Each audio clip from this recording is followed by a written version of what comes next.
Hello, my name is Benjamin Johnston, and I'm delighted to introduce you to my home's builder, Erin Stetzer.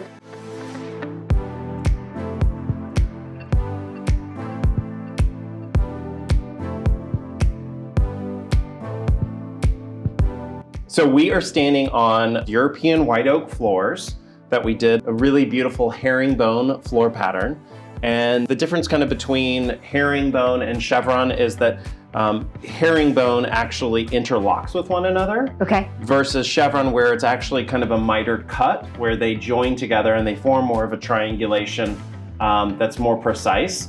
As opposed to this interlocking, almost basket weave pattern. Got it. Is this considered more traditional herringbone? This is actually considered more traditional, and one of the concepts that we brought into this house is that we really wanted to feel like almost like a Parisian apartment, where you have this very popular in Paris to have a herringbone floor go throughout the home, and so that's what we did here on the first floor of our house. We took that herringbone and we ran it into all of the open floor plans in each space. And you did that on plan, right? In your office? We did, and it was really important for us to understand what the scale of that pattern was going to be.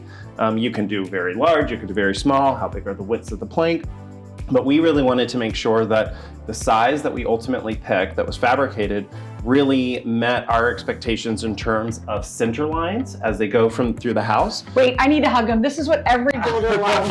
Every builder loves that answer. It's important because our house is an open concept plan, essentially, but with more tapered entrances into these spaces. But that floor goes all the way throughout. So it comes from the very front door all the way to the rear and the back of the house. So it was really important to make sure that that center line kind of carried right through.